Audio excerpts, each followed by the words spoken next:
ஹைமா 11.5ல 16 sum 1 by square root of x plus 3 minus square root of x minus 4 integrate பண்ண சொல்லியிருக்காங்க. First இதை நான் சிம்பிளிஃபை பண்ணிக்கிறேன், அதுக்கப்புறமா இன்டெகிரேஷனுக்கு போகிறேன்.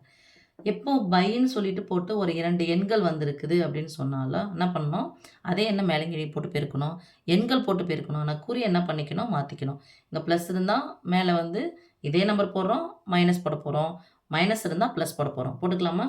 ஸோ 1 பை மதிப்பு மாறாமல் இருக்கிறதுக்காக square root of x plus 3 minus square root of x minus 4 into square root of x plus 3 plus square root of x minus 4 by square root of x plus 3 plus square root of x minus 4.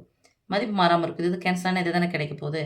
இப்போ நேராக பெருக்கிக்கலாம். ஒன்று கூட எது பிறகு அது தான் கிடைக்கும். மேலே x plus 3 plus square root of x minus 4 by இங்கே பாரு சாமி நம்பர் இன்னும் ஒன்றா இருக்குது, ஆனால் நடுவில் குறி மட்டுமா இருக்குது. ஏ மைனஸ் பின்ட்டு ஏ ப்ளஸ் பி ஃபார்ம்லாம் அது ஏ 2 முறை வந்திருக்கு, பி 2 முறை வந்திருக்கு. அப்போ ஏ ஸ்கொயர் மைனஸ் பி ஸ்கொயர், இங்கே ப்ளஸ் இருக்குது, அங்கே மைனஸ் இருக்குது, அதனால் நடுவில் மைனஸ் போடுறோம். ஸோ இது 2 டைம்ஸ் வந்திருக்கு த ஹோல் ஸ்கொயர். ஏவும் ஏவும் இப்போ இருக்குன்னா ஏ ஸ்கொயரா, ஃபார்முலா அதுதான். இப்போ இங்கே ஏ minus B A plus B பெருக்கி பாருங்கள். ஒத்தப்பட மைனஸ் மைனஸ் பியும் பியும் பெருக்குனா பி ஸ்கொயர், ஏவையும் பெருக்குனா ஏ ஸ்கொயர். குறுக்க பெருக்கி பாருங்கள். ப்ளஸ் ஏபி மைனஸ் ஏபி என்ன ஆகிடும், கேன்சல் ஆகிடும். அதான் ஏ ஸ்கொயர் மைனஸ் பி ஸ்கொயர். ஓகேம்மா?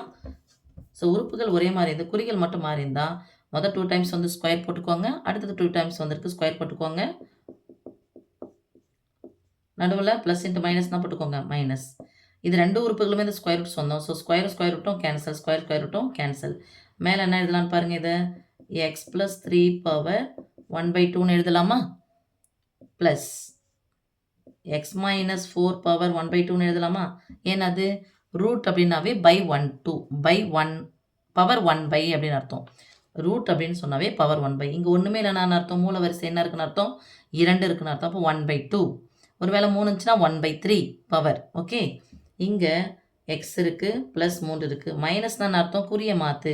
அப்போ எக்ஸனுடைய குறி என்னது, ப்ளஸ்ஸு. ப்ளஸ்ஸாக இருந்தால் மைனஸ்ஸு, மைனஸாக இருந்தால் ப்ளஸ். ஓகே, ப்ளஸ் எக்ஸும் மைனஸ் எக்ஸும் கேன்சல். என்ன இருக்குது, 1/7 இருக்குமா? இது 1/7 நான் பொதுவாக வெளியே எடுத்துறேன். Into x plus 3 power 1/2 plus x minus 4 power 1/2. இப்போ இன்டகிரேஷன் பண்ண ஆரம்பிக்கலாம். Integration 1 by square root of x plus 3 minus square root of x minus 4 into dx equal to, இது constant வெளியே எடுத்தலாம், 1/7 into integration x plus 3 power 1/2 into dx. Okay, plus integration x minus 4 power 1/2 into dx. ஓகேம்மா? தனித்தனியாக பிரித்து எழுதிடலாம். இல்லை அப்படின்னு சொன்னால் இங்கே டிஎக்ஸை போகிறத விட்டுட்டு டைம் வேஸ்ட் இல்லையா? ப்ளஸ் எக்ஸ் மைனஸ் 4 பவர் 1/2, இதுக்கு ஒரு ப்ராக்கெட் போடணுமே, இன்ட்டு டிஎக்ஸ். இந்த ப்ராக்கெட்டானது அந்த 1/7க்குரியது, இந்த ப்ராக்கெட்டுக்கானது இந்த டிஎக்ஸ்க்குரியது. டிஎக்ஸ் உள்ள போடணும். Okay, equal to 1/7 into power பண்ணும்போது இன்டகிரேட் பண்ணனா சாமி 1 கூட்டணும். அப்போ அரை கூட 1 சேர்ந்தால் எவ்வளோ, 1.5. 1.5 என்னது, 3ல் பாதி.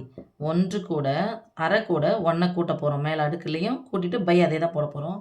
நடுவில் ப்ளஸ் மைனஸும் குறுக்க பெருக்கி கூட்டி பை போட போகிறோம். 1 2 2 1 3 3/2. 3/2 என்னது, 3ல் பாதி அப்படிங்கிறது அது 1 தானே. அப்போது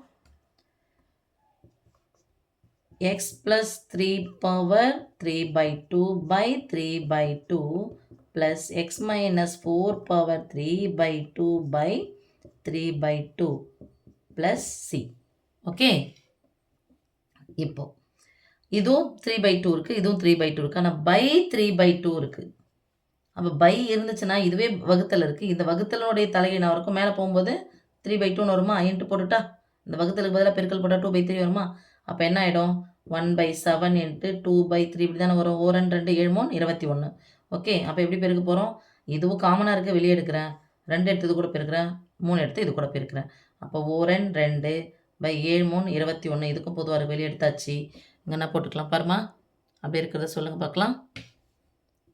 x plus 3 power 3 by 2 plus x minus 4 power 3 by 2 plus c. அவ்வளோதான் சாமி. தேங்க்யூம்மா.